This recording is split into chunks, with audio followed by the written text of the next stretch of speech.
শেখ হাসিনার সঙ্গে ভারতের সুসম্পর্ক থাকাকালীন আমরা আপনার প্রতি শেখ হাসিনার অসম্মানজনক আচরণ দেখেছি, কিন্তু আমরা আপনাকে সম্মান জানিয়েছি। ব্যাংককে বিমস্টেক সম্মেলনের ফাঁকে দ্বিপাক্ষিক বৈঠকে প্রধান উপদেষ্টা ডক্টর মোহাম্মদ ইউনূসকে এমনটাই জানিয়েছেন ভারতের প্রধানমন্ত্রী নরেন্দ্র মোদী।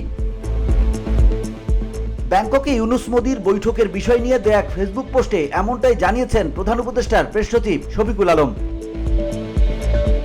প্রথমবারের মতো দুই রাষ্ট্রপ্রধানের মধ্যে হওয়া দ্বিপাক্ষিক বৈঠকে ভারতের প্রধানমন্ত্রী নরেন্দ্র মোদী অধ্যাপক ডক্টর মোহাম্মদ ইউনূসের প্রতি অত্যন্ত শ্রদ্ধাশীল ছিলেন বলেও জানান প্রেস সচিব।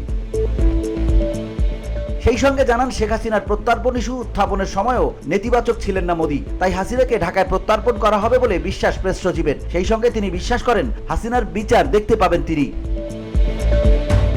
দর্শকদের জন্য প্রেস সচিবের ফেসবুক পোস্টটি হুবহু তুলে ধরা হলো। দ্বিপাক্ষিক বৈঠকে ভারতের প্রধানমন্ত্রী নরেন্দ্র মোদী অধ্যাপক ডক্টর মোহাম্মদ ইউনূসের প্রতি অত্যন্ত শ্রদ্ধাশীল ছিলেন। তিনি তার কাজের প্রশংসা করেন। বৈঠকে তিনি যা বলেছিলেন তার মধ্যে একটি ছিল, শেখ হাসিনার সঙ্গে ভারতের সুসম্পর্ক থাকাকালীন আমরা আপনার প্রতি তার অসম্মানজনক আচরণ দেখেছি, কিন্তু আমরা আপনাকে সম্মান জানিয়েছি। বসুন্ধরা, উত্তরা, বনশ্রী, কুড়িল ও বাড্ডা সহ রাজধানীর বিভিন্ন স্থানে অভিজাত ও অত্যাধুনিক মানের ফ্ল্যাট কেনার এক নির্ভরযোগ্য প্রতিষ্ঠান প্লেজেন্ট প্রপার্টিজ লিমিটেড। তাই আপনার স্বপ্নের আবাসনের জন্য আজই যোগাযোগ করুন। Pleasant properties limited, where destiny matches eventually.